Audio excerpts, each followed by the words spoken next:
The Prime Minister, Your Majesty. Good evening, Your Majesty. Very nice to see you. And wonderful. Yeah. Well, yeah, but wonderful to see you looking so well. Yeah, well, it's all done by mirrors. Well, we're all behind you. The country is behind you. The King has carried out his first in-person engagements since his cancer diagnosis was confirmed earlier this month.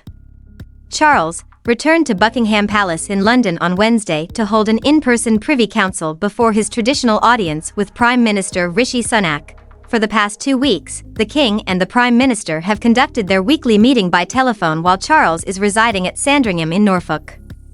It was always understood that the weekly audiences would resume on February 21st, after the King's cancer diagnosis was made public on February 5th.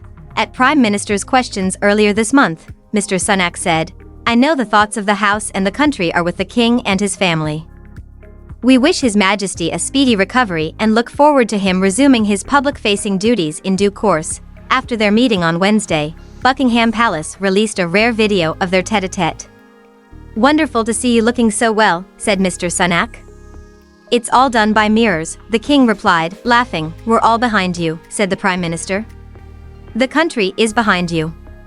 To which an emotional King Charles responded, "I've had so many wonderful messages and cards. It's reduced me to tears most of time."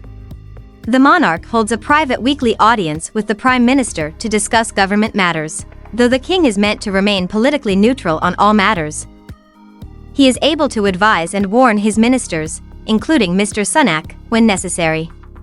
Charles has postponed all public-facing duties, but is continuing with behind-the-scenes work on his red boxes of state papers.